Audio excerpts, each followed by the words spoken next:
Achazonda con ujo. Shani.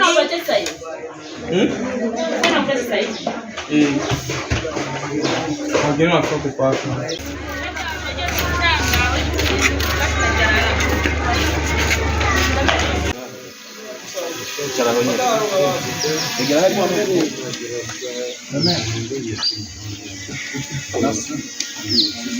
Peki afiyet olsun.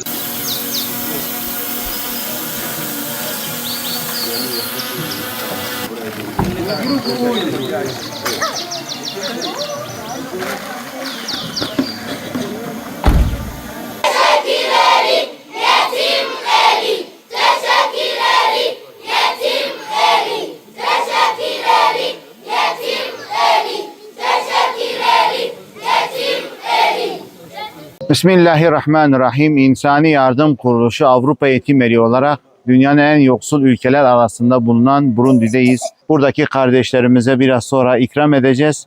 Göndermiş olduğunuz bu yardımlar da elhamdülillah onlara sıcak bir yemek öğün oldu. Allah-u Teala hayırseverlerimizden kabul eylesin bu güzel hayırlarını ve devamını da Rabbim nasip etsin. Afrika Burundi'den şimdilik Allah'a ısmarladık. Allah'ın selamı, rahmet ve bereketi, lütuf ve inayeti üzerinizden eksik olmasın inşallah.